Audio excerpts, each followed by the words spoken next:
You're listening to another episode of the Young Investors Podcast, so sit back and relax as myself, Brandon, and my buddy Hamish discuss the latest in the world of finance and stock market investing. Now, a quick reminder before we get into the podcast is that nothing in this podcast should be taken on as personal financial advice. If you're ever unsure about your finances or investing and you need some help, make sure you reach out to a qualified financial advisor. But with all that said, let's get into another episode of the Young Investors Podcast. And we're off and racing. Welcome back, everybody. How you going over there, Hamish? How's things down in Melbourne? I'm doing well. Yeah, things are good. Weather has been fantastic. We also just came out of weather's been really good, but we also have been in a little bit of a snap lockdown. So yeah, what's going on with that? Is that finished or is that still going? Or yeah, it's finished. I mean, the full lockdown is finished. There's still some restrictions lingering, but that's kind of been what's happening this week in Melbourne. Back. Oh, it's good to hear. Back stuck indoors. How's things in Canberra? I'm not in Canberra at the moment. I'm at the Gold Coast. Oh, look at that. How's things in the Gold Coast then? How's things at the Gold Coast? Well, to be honest, I love the Gold Coast, but right now it could be better because it's just raining. Oh, it's just complete cloud and just rain. It's so bizarre when it rains. When it rains in Queensland, man, it pours. Buckets down. It was bucketing down, yeah. But anyway, fingers crossed the sun comes out so I can go to the beach. Yeah, hope so. Yeah, well, we've got a jam-packed day today in the podcast. Yeah, got lots of things to talk about. Podcast. The first thing I did want to say, just before we get into the sponsor and what we're going to talk about today, if you guys have any questions that you want to ask every now and then at the end, if we have time at the end of the podcast episodes, we do some Q&A. So if you have any questions you want to ask, then make sure you go over and head over to the YouTube version of the podcast, youtube.com/The Young Investors Podcast. And if you just click on the latest episode and ask your questions in the comment section, then every week we take all of the questions and stick them at the bottom of a document. And we usually have time to get to one or two or more Q&As, questions. So go ahead and do that. Well, we're running out. Actually, I was reading through the comments on the most recent podcast just before. We've actually got some interesting follow-ups from last week. I think we might have asked in last week's podcast what the market cap of Bitcoin is. Turns out it's about 882 billion.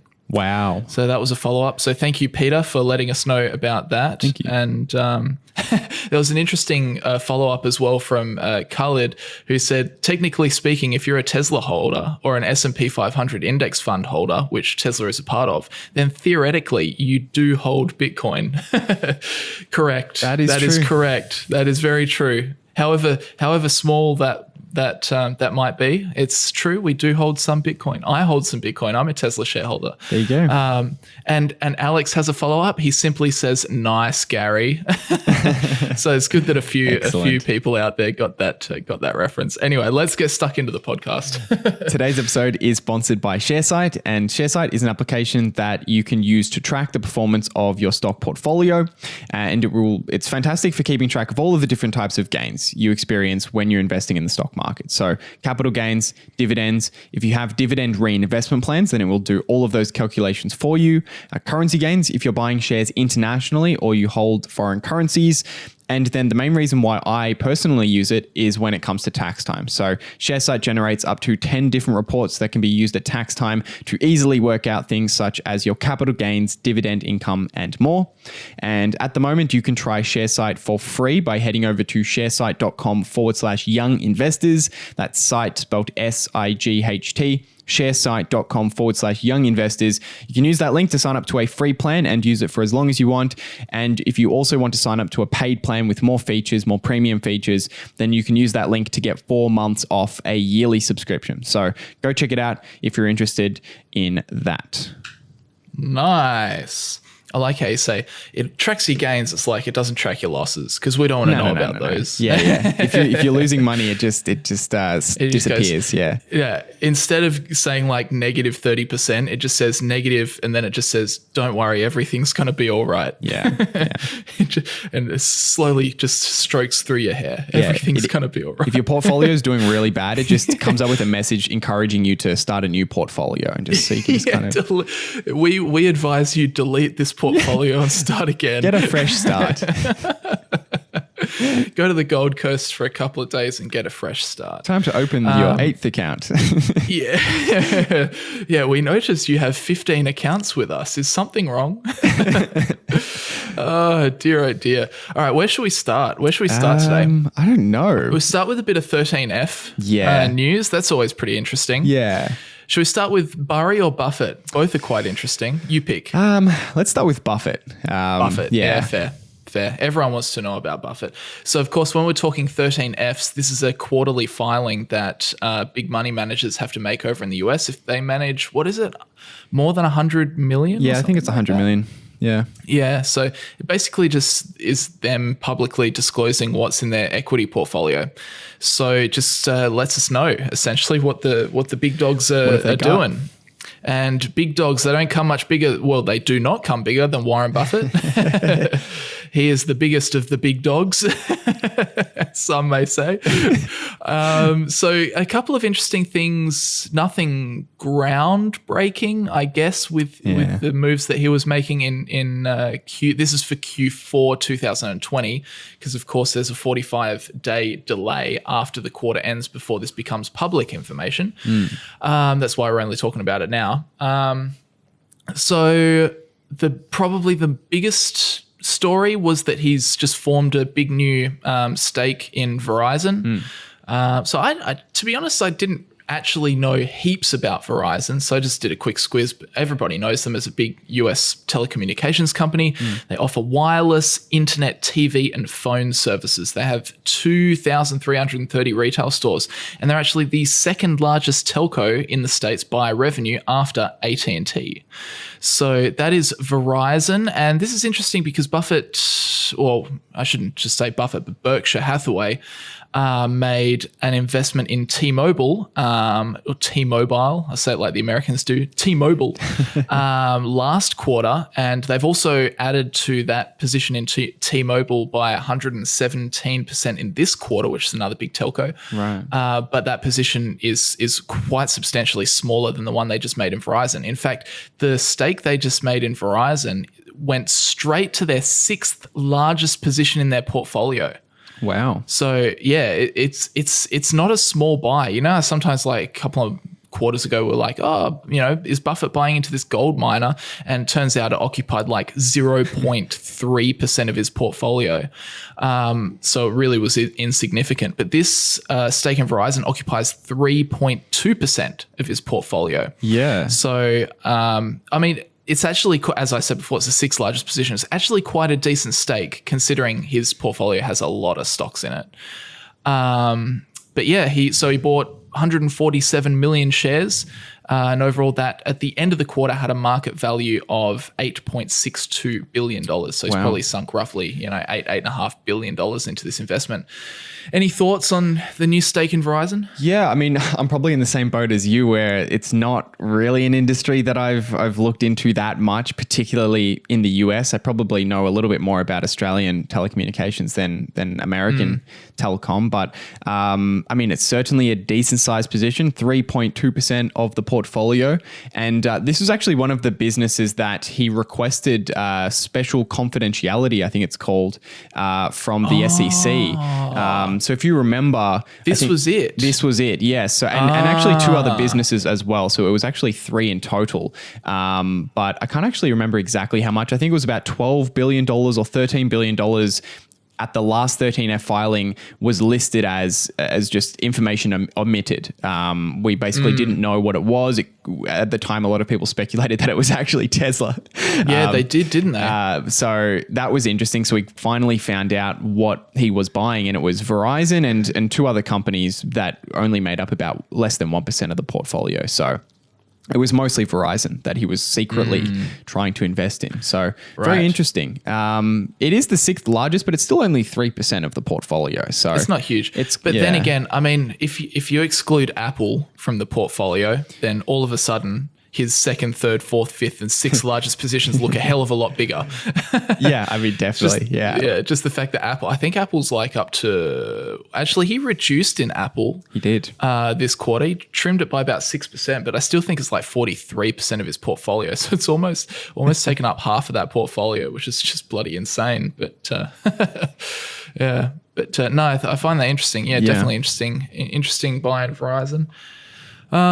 Sorry, I did butt into you there. Do you have anything else to add on that one? No. I think that's just about it. It is going to be interesting to see if he continues to add to it, because he has, or at least in the Berkshire portfolio, they often have a lot of really, really small positions that he just kind of adds 0.1% of the portfolio to. But it's very rare that he adds a few percentage points to a stock. Usually if he's going to add to something and make it the sixth largest position, he's going to go quite heavy into it. So it'll certainly be interesting to see if over the first quarter of 2021, whether he continued to add to it. But maybe he's done, because I guess he's now revealed what that position is. So potentially, you never know. Yeah, I guess we'll see. I wonder if I'll have a look at the stock, because I wonder if the Buffett effect has kicked in already. Because that's why the Buffett effect hasn't kicked in. Oh, actually, let's look at bit. Yes, it did. It did. Yeah. About 5%. It went up 5%. Yeah. So that's why Warren Buffett asks the SEC for special treatment, if you didn't know.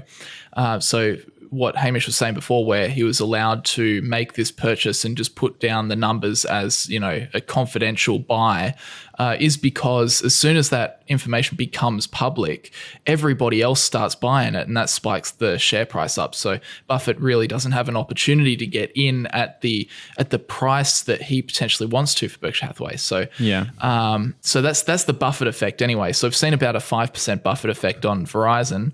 What else happened in this quarter? So you added to the pharmaceutical bets that we were talking about in the last quarter. He added another 28% to Merck, 20% to AbbVie, and 11% to Bristol Myers. To be honest, I don't know very much about these pharmaceutical companies, so I won't waste your time and get dragged down there. Yeah, but interesting. You go. No, all I was going to say was, interestingly enough, he completely sold out of the Pfizer position, which is obviously another pharmaceutical bet. Is that what you're about to say? Yeah, I was about to say that. Yeah, no, it's all good. Yeah, that was very interesting. I wonder why. I wonder what his reasoning there was. Yeah, maybe he thinks that. I honestly haven't even looked at Pfizer's stock. Is Pfizer's stock gone through the roof? Maybe it's potentially. Maybe a lot of the gain has been kind of achieved from it. Not really. It's kind scrambling. Of still not really. It's not even. Yeah, it's kind of flat, isn't it? Yeah, you would have thought it would have exploded, but maybe it's insignificant for their business. I think Pfizer was a small position anyway, so maybe it wasn't even Buffett. It could have been Ted or Todd, and maybe it was simply a vaccine play. But it did have a big spike in when was it, in December, so potentially they cashed out there. Who knows?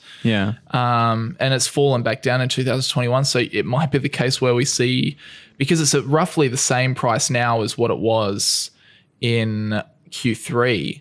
So maybe we might see it pop up in the Q1 2021 results. Who knows? Yeah. Other news. What else happened? New stake in Chevron. So this is the world's 8th largest oil company. He bought 48.5 million shares, which was worth about 4.1 billion at the end of Q4 2020. So he's already made 12% year to date on that investment, which is pretty impressive. But, and I've been seeing a couple of videos pop up on YouTube about this. It's like, come on, Buffett, come on. You are so far stuck in the past.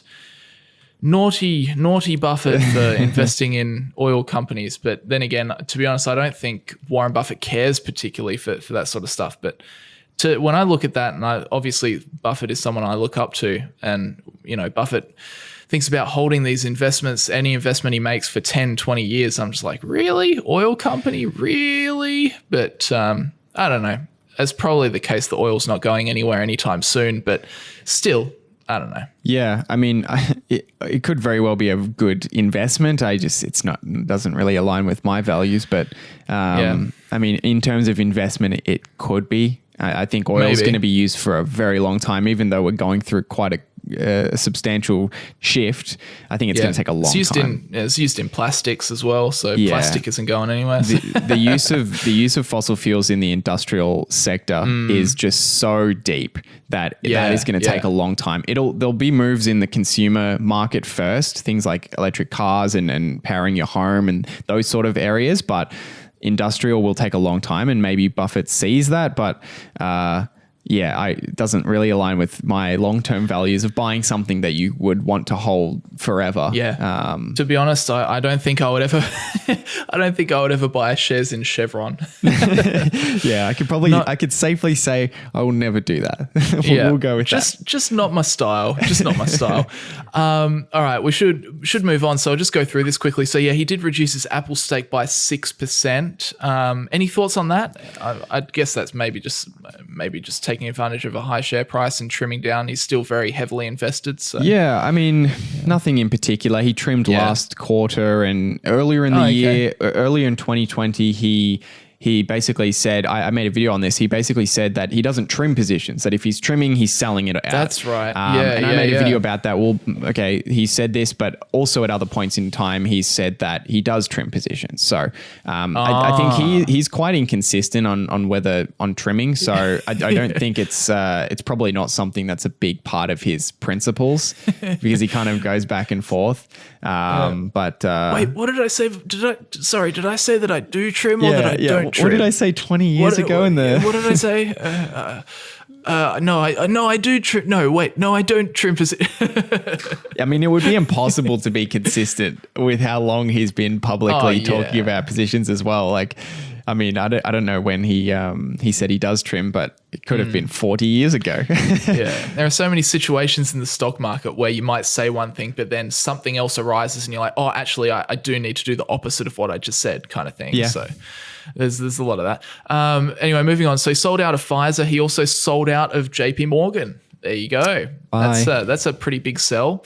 And he also sold out of Barrick Gold, M&T Bank, and PNC Financials. So continues to ditch the financials, which has been, I don't know, like a fortress of his portfolio for a long time. In fact, what I did is I looked at the top 10. So this now essentially gives us the information of what he's holding heading into 2021. So what I did is I went and looked at his top 10 holdings for 2021 and compared them to his top 10 holdings the same time last year. So heading into 2021, his 10 largest positions are Apple at 44%, Bank of America 11%, Coke 8%, American Express at 7%, Kraft Heinz at 4%, Verizon 3%, Moody's 3%, US Bancorp 2%, DaVita Healthcare 1.5%, and Chevron at 1.5%. Then this is what it was last year. Apple, Bank of America, Coke, American Express. So the first four are the same. And then after that, we had Wells Fargo, Kraft Heinz, JP Morgan, US Bancorp, Moody's, and Delta. So Delta. There's actually, Delta definitely, they got rid of that. But interestingly, like there was obviously much more representation from the financial sector in the last year's top 10 versus this year, where really there's Moody's, Bancorp, and Bank of America. Yeah. Yeah. Very interesting. A lot of changes there, but not at the top, which is interesting. Yeah, not at the top. Yeah. The core group stays the same, doesn't it? Yeah. He really hasn't made an investment like his traditional investments since Apple. I mean, if you look at the top four, Coke was in the 80s. American Express was in the 70s. Long time ago. I'm not sure when he initially invested in Bank of America or whether he's gotten in and out of that over time. I feel like he's held that one for a long time as well. I think he's held that for a very long time. But those are kind of his and Kraft Heinz as well. Those are some of his very traditional investments where he buys something and he plans to just hold it forever. More recently, we've seen he gets in the banks, he gets out of the banks. He gets into pharmaceuticals, he gets out of pharmaceuticals. He gets into the airlines, he gets out of the airlines. Seems like he hasn't sort of found something like an Apple or like a Coca-Cola in a few years. True. And I mean, it's only been like 5 years since he invested in Apple originally. Yeah. So it's not as if it's been a huge amount of time between a big investment like that. But I would like to see that. I want to see him put 20% into something new. That would be insane. And it's also a function of something that we've spoken on the podcast about before, is what investments are actually going to shift the needle for Berkshire Hathaway. Yeah. And when you actually look at this investment size that would be needed, like in the tens of billions of dollars, to take a substantial position in a company, to sink $20 billion into a stock, there's actually only select few businesses that he could potentially do that with. Yep. Because he is, as I said before, the biggest of the big dogs. So you might find, I don't know, like Brandon's electronics store and be like, oh, this is the next big thing. But for Warren Buffett, he sees my little company, which has got maybe a market cap of $8 million or something. And it's just like, well, that is just not going to be worth my time. It's kind of like seeing the 5-cent coin company on the ground and picking it up in the hope that it's going to be a 10-cent coin company one day, Yeah. So yeah, it's also a function of, what can Buffett invest in where he's going to get those great returns? What companies are big enough that he can sink that into? That's something we've talked about before on the podcast. Definitely. But I think that'll just about do us for Buffett chat. Yeah, I think so. For this podcast. To be honest, it was reasonably unremarkable. Yeah. But yeah, still some stuff to talk about. I think we've talked about it for about 10 minutes. So so there you go. Berkshire Hathaway 13F for another quarter. The Oracle of Omaha. All right, where should we go? Do you want to talk about Facebook? Because this what's been popping up in the news recently about Facebook and this news media bargaining code has just what the can you explain it? Like what the hell is going on here? This news story never ends. I feel like we're going to get very interesting news coming out of Facebook and Google and the Australian government every single week for. It's just really heating up with what's happening. Maybe we'll change the YouTube. Maybe we'll change the podcast to the News Media Bargaining Code podcast. And Anti-News Corp. Exactly right. Anyway, tell us what's going on. Yeah, again, I'll just give a very, very brief summary of what's going on, but you can obviously check out pretty much any of the last podcast from the last month or so, or the last 2 months, and we've spoken about it probably every single week. But Google and Facebook in Australia are facing new regulations, and those regulations are basically compelling Google and Facebook to pay news companies like News Corp or Seven West Media for sharing news articles on their sites. So basically that's the core of the legislation. There's other things involved in it as well. And what do you think about it, Hamish? Do you think it's good? I have no opinion on this either way. I'm completely unbiased. Oh dear. Anyway. You'll get to my opinion. Don't worry. It's coming. Okay. All right.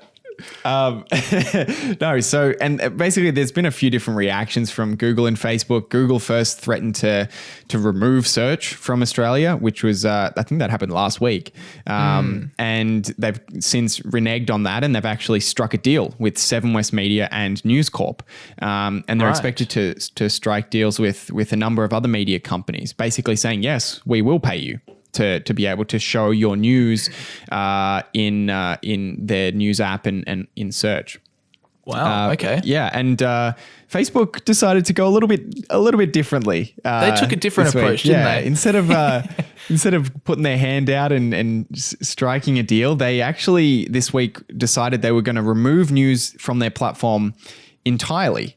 Cop that. Which happened, I think, yesterday, right? Or the day before when we're recording this, which is an insane move. Facebook basically said news only represents a tiny percentage. I think they said it was 4% of posts on Facebook. So as a result, in order to dodge this new regulation, in order to not be compelled to pay to share news, they just decided they're going to remove it.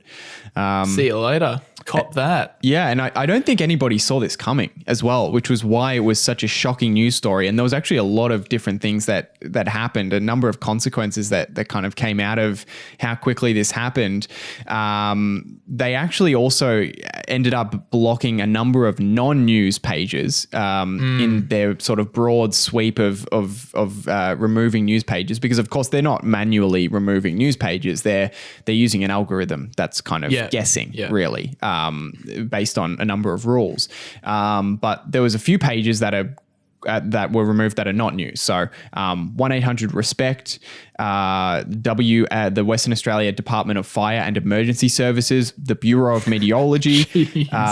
There was Optus Stadium. There was a number there was a lot of them that were removed. Right. And interestingly, you've written here, a statement from the company said, as the law does not provide any guidance on the definition of news content, we have taken a broad definition in order to respect the law as drafted. Which is such a slap in the face. That is to the legislation. That is just Facebook looking at Australian media and going, cop this. Yeah, because that was... You want to mess with us? We are going to flex our muscles. Yeah, very, very interesting, because that was Google's argument as well, was that the reason why Google didn't decide to try and just stop showing news was because the definition in the legislation is so broad that they couldn't possibly satisfy it without breaking the law. So Google basically said, okay, we can't really go that route, because if we leave anything up that the government deems is news, then that would fall into the discriminatory part of the legislation, and they would have to pay a fine. Whereas Facebook has kind of said, we're just going to go broad, just like the legislation, which is pretty funny, I think. Yeah. Did you and here's the thing, did you even notice that you couldn't post or read news on Facebook for the day that they blocked it? Did you notice? Because I did not even notice. No, not particularly. I do actually read quite a bit of news on Facebook, but it wasn't as if it was some groundbreaking change that I mean, I just went on Google to look at news. I get news from a number of different places: YouTube, Google, Facebook. So going directly to news sites a lot of the time as well. So it didn't really register with me. It wasn't something like as if they just blocked the Facebook app, I would notice that, because I would keep going to it and being like, oh, I can't use this. But it wasn't as if removing news was anything that changed Facebook for me substantially. But obviously a lot of media companies are not very happy about it, because of course not. They're no longer getting traffic. Exactly. And that is the overarching reason why Facebook did it. Yeah. For sure. Is because they just want to go, okay, you, the media companies, are lobbying the government, you guys want us to have to pay you every time, somebody clicks on one of your links through our website or something like that, or we even display it to the users on Facebook. Well, you actually generate a substantial amount of money because of our almost like referral clicks to your website. So we're just gonna take that away from you for a little bit, and then you can feel how much revenue you actually lose by the lack of us referring people to your websites. Which I think is obviously the move that Facebook, and I'm surprised Google haven't done this. Google haven't just been like, you know what, news can just, we'll just block news for a little bit in Australia and almost do a bit of an experiment. And what would have been epic, this would have been crazy if Google and Facebook had gotten together and teamed up and had blocked news for the whole of Australia for a certain period of time, because that would have really woken up the news sites. It's kind of like, so I heard it's probably BS, but I heard something like if nobody in Australia bought petrol for like half an hour, just for some reason, just everybody didn't buy petrol for half an hour, like that would be enough to force companies to drop their petrol prices kind of thing. It would, well, I don't know. That could be total BS. I just heard it. That's something that I just heard forever ago, but it's that kind of concept, right? Where imagine if, Google and Facebook blocked all news just for long enough so that the media companies said, whoa, actually, maybe we shouldn't have poked at this giant, Yeah. I mean, the thing that I keep asking myself is if the Australian government and the news companies are really concerned about Facebook stealing news articles, which has been the whole rhetoric of this legislation, is that Facebook is taking something for free. They're taking these news articles and using them for their benefit to make money and not paying the media companies. If that is really true, then isn't this a win? If Facebook removed news, isn't that like Facebook no longer benefiting from the news articles on their site? Wouldn't the media companies be happy that Facebook is no longer stealing their content and using it for free? Now the media companies you are a smart man. It just seems to me like that's a win. But of course, no, that's not what the media companies want. They want to have the cake and they want to eat it too. They want the money. They want the free We don't traffic. want you to stop. We don't want you to stop. We just want more money. And I mean, they're just so inconsistent. I mean, last week, Scott Morrison was saying that when Google was threatening to leave, last week, Scott Morrison, the Prime Minister of Australia, was saying he would love to see Google leave Australia. He was basically saying it was fantastic. This week, Facebook pulls out and he calls them an arrogant bully. So which is it? You want them to leave or you want them to stay? Make up your mind. Just so inconsistent. Oh, I just have one more thing. I know we've spoken about this story. Let's go. It's just so funny. This whole situation is hilarious. I mean, it's just so great because if you just spend some time, just Google search like Facebook news media or whatever, and go into and just read through the news articles. And of course, none of the media companies are going to back Facebook because they're all hurting from this. And I understand there's there's a lot of businesses that are going to hurt from this naturally, but it's just amazing to go through and read some of these articles and how inconsistent some of the points are. The last thing I had here was, so they discussed this on Q&A. So ABC, the government run television network, has a Q&A session that they do. Basically, it's like a show. And they discuss divisive topics. And they had this on, it must have been last night, or maybe it was earlier in the week, but they basically discussed the situation with Facebook removing news from their site. And it was really just a panel of people who don't know anything about the internet, talking about the internet. And it's just great. It's just great. I'll be honest, I haven't watched the whole thing. I've only watched clips. But I can imagine what the panel would look like too. Oh yeah, I don't even need to explain it. Everybody knows what the panel would look like. But so there was just one comment I'll bring up. I'm not going to spend too much time on this story because I enjoy it, but I know a lot of people are probably sick of me talking about it. But Michelle Rowland was one of the panelists. And she basically had like a segment where she just basically gave a nice speech presenting her argument against Facebook. And she argued that Facebook has been benefiting from sharing news articles on their site, basically the same argument that a lot of people have been making. Then she spoke about how that Facebook has basically driven a decline in traditional media companies, and that has resulted in job losses and all these other things. She spoke about how 40% of Australians access news through Facebook, but I mean, I'm sure a lot of people access news through Facebook, but I'm sure it's not the only place people access news. So I don't know. I'd love to see that stat. But this quote was probably the best thing out of her little speech was she says, "Over the years, we've seen a lot of search engines come and go. Internet Explorer, MySpace. Is this the beginning of the end of Facebook?" The best thing about that is none of the things she mentioned are a search engine, including Facebook. Search engines come and go. We've got an internet browser, an old social media platform. and the new social media platform. Oh my gosh. Jesus Christ. Over the years, we've seen train companies come and go. Chevron, the AFL, Sony. It's like, what? But the funniest thing is just like, it's almost like she knows she doesn't know by just asking it as a question. Yeah. Instead of saying, this is the beginning at the end of Facebook. She's like, is this the beginning of the end for Facebook? Is it? It's like, let me think about that.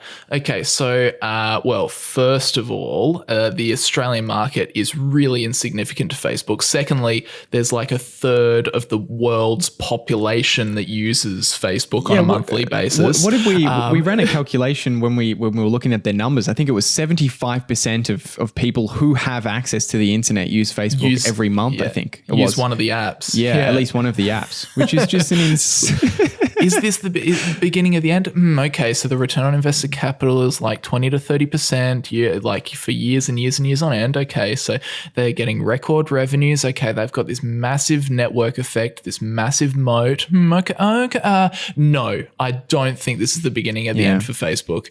Hundreds of millions of small businesses use Facebook in one way or the other. Exactly. Yeah, you take Facebook away and boy, oh boy, man, some businesses really start to hurt.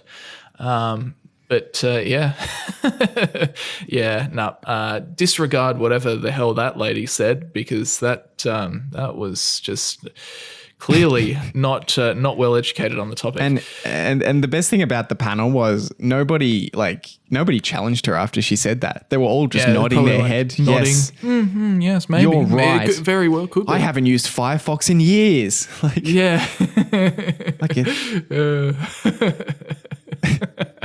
God. Oh dear. Anyway, let's move on before we get too fired up. We've already gotten fired up. We can't stop ourselves from getting fired up on this topic, but it's just so ridiculous. So ridiculous. Yeah. Anyway. I mean, the reality is I think we're going to see a lot more regulation coming Facebook's way now after this, because governments do not like it when Mark Zuckerberg kind of spits in their face. So you've been zucked. Yeah. We'll probably... They did.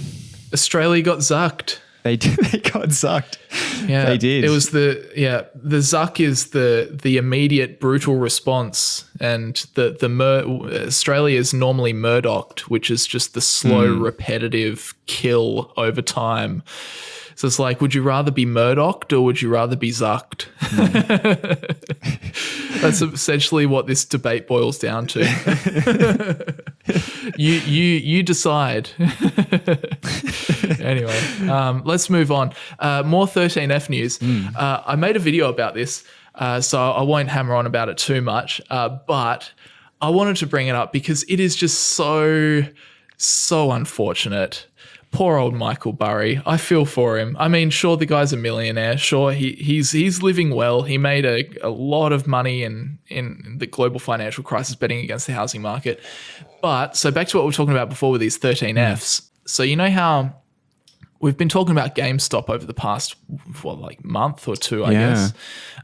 Anyway, so GameStop just has this in late January, has this incredible run. The full short squeeze, the full impact of the short squeeze sends the shares from like $20 to $347 in like 10 trading days or something. Anyway, then there's this ongoing battle between like retail investors, the Wall Street bets people, and the hedge funds that are just bleeding. And this is like this war that became a meme that everyone got on, of course, as we've been talking about. But this innocent bystander of the whole event, Michael Burry, he just so happened to have, well, this is what we knew. At the end of Q3 2020, it was GameStop was his largest position in his portfolio. It held like over 10% of his portfolio. I think maybe 13% if I'm remembering correctly. So we thought, sitting back, because that was the last update we got, we thought, oh yeah, Michael Burry is not one to just, he'll hold this. He believes in it. He'll hold it. And then we saw this amazing run. So we think, oh my gosh, Michael Burry's literally made like between $300 and $500 million in literally like a month. This is just insane. Unfortunately for him, turns out he missed the run completely. Oh, the poor guy. I mean, it wasn't so bad. And I'm copping it a lot in my YouTube comments at the moment on this video, because it's like, oh no, he tripled his money or whatever, because he still would have done very, very well on the investment. Like, right, yeah. He bought it like between $3.50 and $5.50. And when he sold out, the stock was roughly at like $20. So he's done very, very well. But But can you just imagine? I mean, he saw the filing just said that he sold out completely, sold out every single last share that he had in GameStop. He sold in Q4 2020 before the run even started. Can you just imagine? I mean, you would feel great initially. Imagine you like Thor Industries, right? Imagine you booking like a, 300, 400% profit on your position, and then you're feeling great. And then a month later, Thor just goes up by 1,600%. I mean, you should feel good because a win's a win. But I don't know. Would you feel good? No. I feel like you'd just be like, oh, the biggest opportunity of my life. Yeah, you would feel terrible because everything's relative. You always just want, you always want what you can't have. Man, poor old Michael Burry. Wow. Because that literally, him selling out, if he timed it perfectly, which of course wouldn't have happened, but if he held all the way up to 347 per share and then just happened to sell his whole position at 347 per share, he would have turned 17 million into about 500 million. So like $500 million. Wow. The funny thing is that I just thought of just then was if you were cloning Michael Burry, you would have probably benefited more as long as if you were able to sell out of it while it was really high, then you would have probably been holding GameStop while even though Michael Burry had sold it, because there's that delay between the filings. Like you would have only found out this week that Michael Burry didn't have GameStop. Very true. If you were actually cloning him, you would have probably been holding it while it went up. Not that that's a incentive to go and clone anybody, but it's just interesting that I think we've spoken about how cloning can through 13Fs can be negative in some ways because you're always 45 days behind at the very least. A lot of the time you might even be longer than that behind. So you can't really copy them accurately. Very interesting situation. Yeah, true. In this case, the 45-day delay would have been a blessing in disguise. Correct, yeah. Yeah, because true, we always think about, why do we have to wait 45 days after the quarter ends before we can see what's going on? But yeah, this one would have benefited you quite substantially. Oh, dear. But to be honest, there's no way that if I was a GameStop shareholder, there's no way that I would have held until $347 per share. No. Because these short squeezes, like when you see it go up like that, it is coming down. Yeah. It is absolutely it's just a matter of time. So it then becomes like you look at your returns on paper and, we were seeing, okay, the stock started at 20, then it went to 40, then it went to 60, then it went to 100 and something, then it went to 300. Like there would have been a point along there where you're like, man, this could literally end tomorrow. Like the stock could just drop 60, 70, 80% tomorrow. Yeah. So you probably wouldn't have even held on that long. Like if I saw my stock go from 20 to 60 and I'm running my valuation, I was like, oh, geez, this is hot. Then I probably would have dumped it maybe even around $60. I don't think there's any way in the world I'd still be holding my shares at $300. Yeah, that's why I just don't want to. I don't want to be the kind of person trading in and out of stocks on those kinds of things because it would be so difficult to decide what you do there. Like, do you sell out completely? Do you hold completely? Do you sell a little bit and then leave some in there, leave some of the profits in there? What do you even do? Because like you said, if you sell out, you feel good for a little while, but then if it rockets up, you'll feel terrible. But then also the same is true on the other side. If you keep buying more and more and more, and then you experience what happened to GameStop, which is it's down, 90%, 88% now? It's, 88. That would hurt. Ouch. Yeah, this is kind of interesting though. I looked at GameStop. It's down 88% since the 27th of January. Right. So it's down 11% overnight even. However, so that's like it's basically lost almost all its value since the 27th of January. However, it's up 880% in the last 12 months. Oh, wow. So even if you bought it like a year ago and you still held it through everything that's happened, the run up and then the crash back down, literally the 88% crash that we've had since the 27th of January, you're still up 880%. That's amazing. That is amazing, isn't it? Oh dear. But no, it's very interesting. Nothing really too much to report apart from that out of Michael Burry's 13F. Nothing that caught my attention. The thing that interested me was he can really move and shake his portfolio. Like he's got 20 stocks in his portfolio in in Q4 2020. So he has 20 stocks in his portfolio. In Q4 2020, he added 9 new stocks and he sold out of 9 stocks completely. Whoa. So he just, Talk about that for turnover. he just changed half his portfolio in a single quarter. Yeah, exactly right. Exactly. And he ditched GameStop, he ditched Facebook, he ditched so many of his other ones that he's said that he's bullish on. So weird. He definitely doesn't mind moving around the old Michael Burry. Yeah. But anyway. Facebook's bothering me at the moment with everything that's going on. I don't know what to do with it. There's a lot of uncertainty, I feel. Oh, yeah. With regulation. Is it uncertainty worldwide or is it just uncertainty in Australia? Because Australia wouldn't mean nothing to Facebook, you know?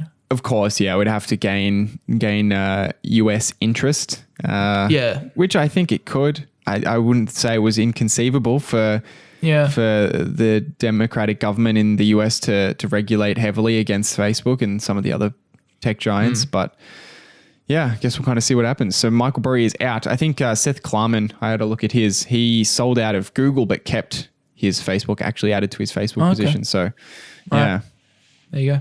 Yeah, it's quite interesting because some of these big name investors, their thoughts on different stocks do conflict. I mean, this is just further evidence that really you shouldn't trust anyone except yourself when you're investing. It's like you look at this investor and they're buying heaps of Facebook. You look at that investor and then they're selling heaps of Facebook. Yeah. If they went on to CNBC, they'd say, no, get out of Facebook. If the other person went on CNBC, they'd say, time to get in on Facebook. I did. Yeah, so and they both have good records. So exactly right. It can be the case that two really great investors disagree on a stock. One will end up being right, one will be wrong. To what degree, I don't know, but or it could be to any degree, but then they could still end up with their overall portfolios, with their overall picks, still end up both being good investors. Because you don't have to be right on every single one. So it doesn't really make any sense to just blindly follow one stock from one great investor. It's not really going to help you out. You know, I wanted to talk about this story real quick because we didn't get time for it last week. But I still want to cover it. I find it quite interesting. I looked up, this is now, I think like a week or two ago, school banking programs to be banned in Canberra from July after unanimous support from ACT politicians. How interesting is this? This is specifically targeting, I think, the Commonwealth Bank's Dolomites program. We all know that these, Dolomite programs are actually just like marketing campaigns. But now Canberra's actually stepped up and has said, no, we are actually going to ban this because this is not a good thing. Because essentially what it is, for those that maybe if you're listening like internationally, is, the big banks of Australia working their way into schools like primary schools and essentially, saying, look, kiddies, we want to teach you about finances. So we're going to open you up an account and it's going to be this special Dolomites account where you're going to save your money, put it into your Dolomites account. We won't charge you any interest and you can, or we won't charge you any fees, I should say, and you can just gain a modest amount of interest over time. And it kind of teaches you about bank accounts. Anyway, turns out, a review of the financial programs by ASIC last year concluded they do little to help students. The banking regulator said the programs did not improve money-saving behaviour among students, and the objective of the banks in running these programs was in gaining new customers. Hey, little Timmy, if you use this magic card, you can buy anything you like. Exactly. We'll send you a credit card on your 18th birthday. Don't you worry about that.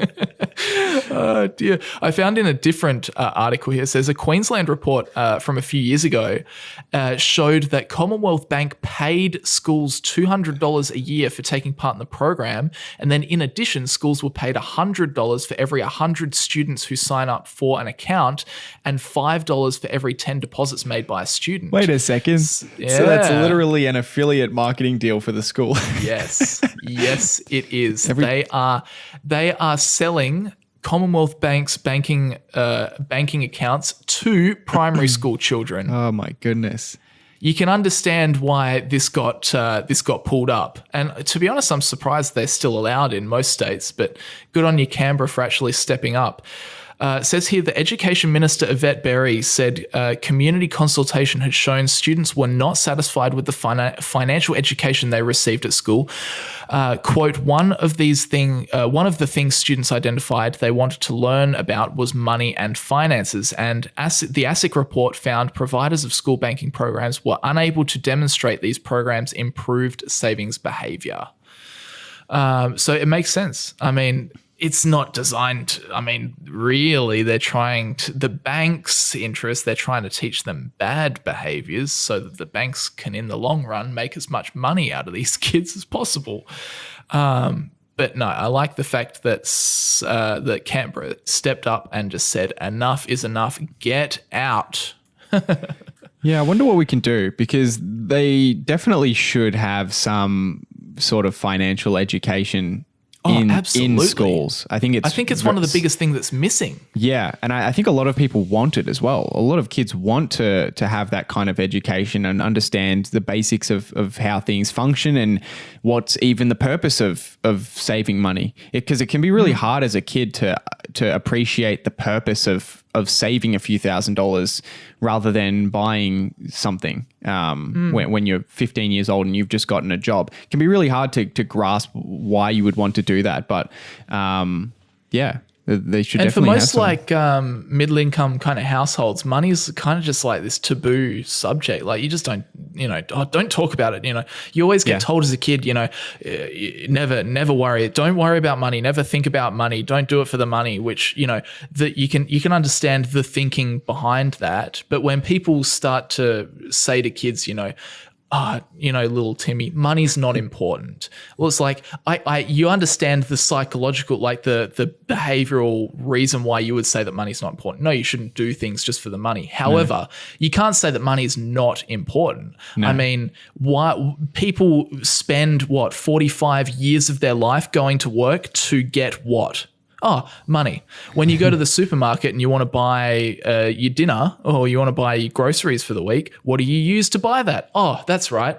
What's it called? Money. It's like everything that we do is in some way related to money. So I really, this kind of annoys me that it just becomes this taboo subject. We don't talk about money. Money's not important. It's like, well, actually, I think money is very important. Now, you don't want to become like obsessed with money, but it's important that you understand the concepts of finance and money and things like investing and saving and all of the like bank accounts and how they work and home loans and these sort of things, because these are things that you are going to use in your life. And the consequences, in some cases, the consequences for not understanding how these products work, the consequences are severe.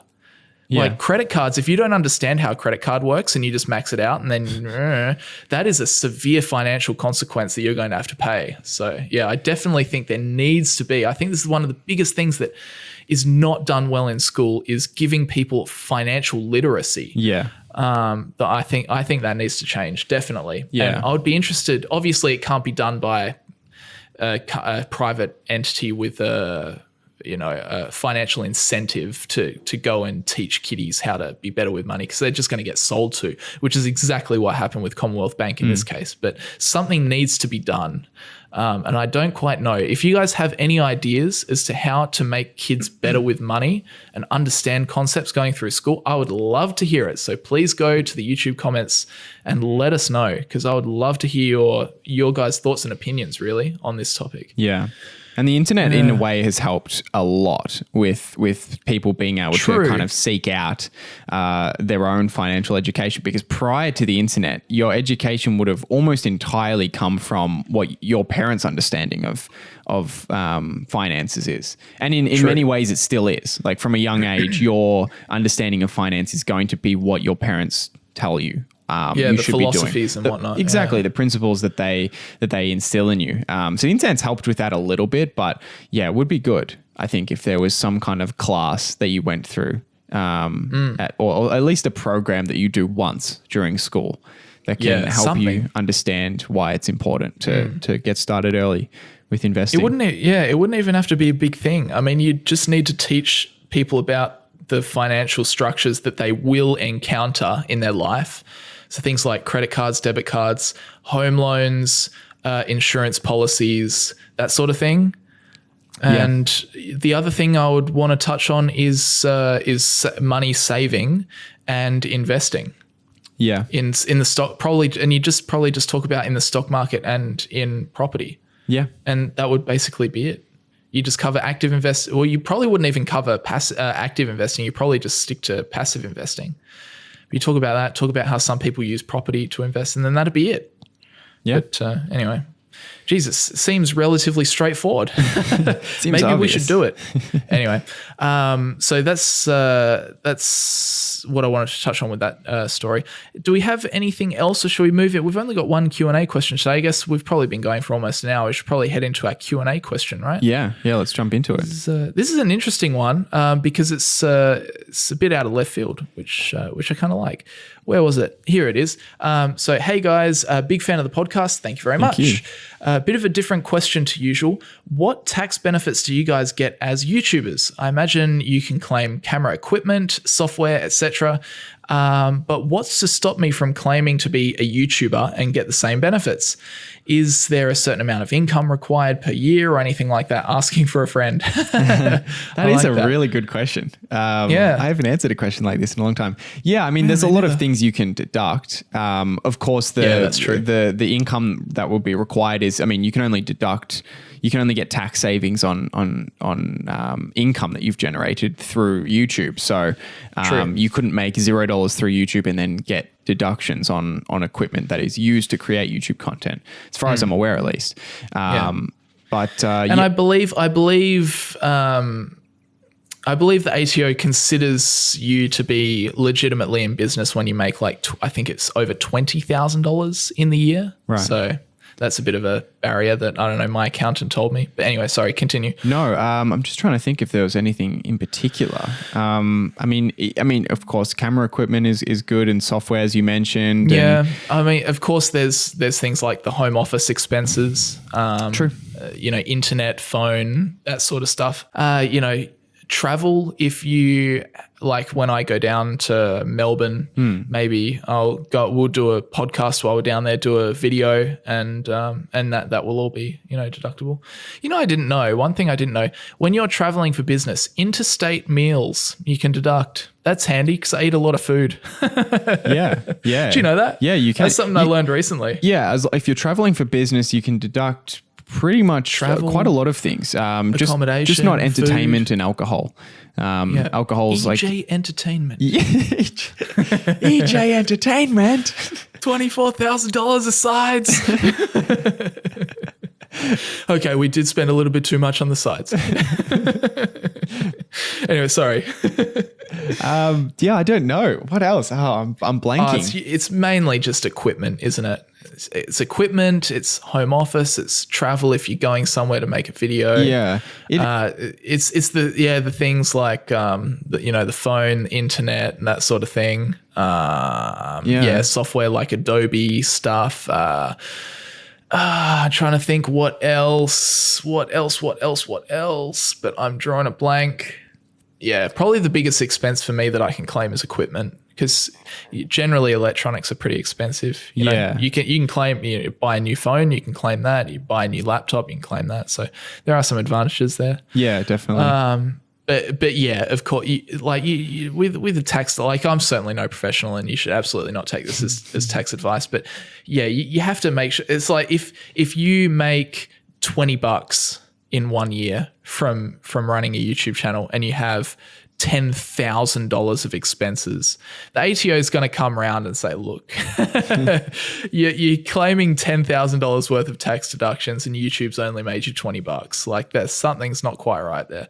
But yeah, there are definitely some things you can claim. Being a YouTuber is pretty good. Yeah. Yeah. The good stuff is mainly just the home office, just being able to work from home and claim it. Yeah, it is good. I mean, there's very little ongoing costs related to running the channel. Little. It's really just equipment. Equipment's the killer, because you constantly want to just upgrade. And cameras and lighting gets very, very expensive once you start getting into some serious equipment. That's true. But that's true. Besides that, but yeah, you can run a YouTube channel pretty tight. Like you can run a tight machine for sure. Oh, absolutely. Yeah. Even if you just have basic equipment, then even equipment doesn't have to be a huge cost. It's just that as it scales up, you want to invest into better quality audio, better quality video, and that sort of stuff. Anyway, that I think that does us for today. Yeah, that is our only Q&A question for today. Definitely, if you've got a question, discussion topic, question, anything really, feel free to head over to the YouTube version of the podcast and drop us a comment on the most recent episode, and we'll chuck all that stuff in for next week, and do another good episode where we can fit in some Q&A questions. Yeah. But yeah, that'll do us for today. Man, what an episode. Jeez. All right, let's finish this sucker up. That was a big episode. We had some really good discussion topics in there today. Yeah, I'm sure we'll be back next week to find out how much trouble Facebook's in. Well, what's the punishment? News media bargaining code part 2000. Oh dear. Anyway, that'll wrap us up for this podcast, guys. Thank you very much for listening. As always, we say it every week, but thanks very much for giving us an hour of your time every week, because we really do appreciate it, and we hope you enjoy it and get maybe something out of our ramblings. But anyway, guys, let's wrap things up. Thanks, Hamish. Thanks to Sharesight as always for sponsoring, and we'll see you guys next week. See you guys.